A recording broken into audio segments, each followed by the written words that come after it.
Hey everybody, thanks for coming to my channel again. In this video we're going to make a leveling up slider bar.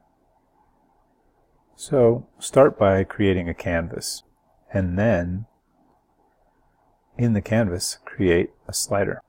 Now the slider has a lot of purposes, and if you hit go right now you can click it and drag it with your mouse.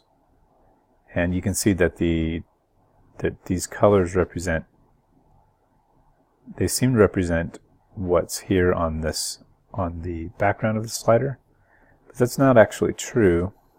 Actually the background is here and it's this color, and if you make this larger you can see that that's the background color. This color doesn't really matter, it's this background sprite that matters. And the fill area is this. If you make that bigger, that's what follows the handle along behind the handle. So then when you grab the handle, it'll still move this stuff around just like it was before, but it's just bigger.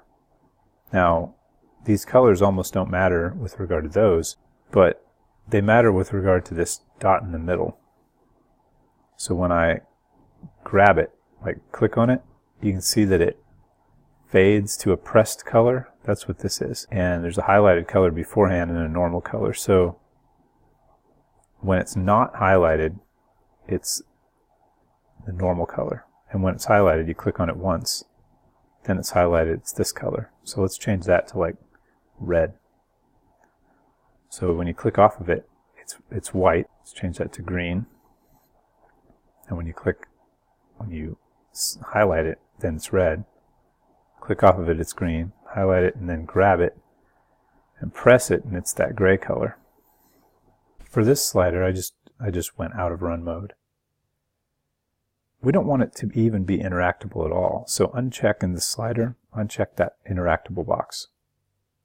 And then handle slider area, just uncheck that so it's not even visible. Then let's take a closer look at this slider. Let's actually zoom in on it in a way by making the whole thing 4 times as big. Now let's go to the fill area and take a closer look at this. The fill area starts 5 from the left and 15 from the right, and it stretches to be that whole width. Well, so if we change this to 5 or 10 or 15 or 30, you can see that it starts from the right and moves back that many pixels. So I'm going to say 0, and I'm going to say 0 on this side as well. Now in the slider, let's go adjust the value down to partial so that we can see the difference this is making. In fact, let's go all the way down to 0. So here's an interesting artifact. Can you guys see that that right here there's a little tiny line when you go all the way to 0? Well, we can fix that, by making the fill area, the width, not 0 but -1. And actually negative 0.1 does the same thing. And don't worry, the slider still works. It just comes into existence right then. Now another point is, in our case, we really want it to be from 1 to 10. And then when we get 10 points, we increase a level. And we want it to count in whole numbers. So if you go from 0 to 1, then it goes to there. 0 to 1 to 2, and it goes there. And so on all the way up. Now, there's a slider that's pretty useful for what we were looking for. Let's actually rearrange this a little bit and move it into the top left of the game area here.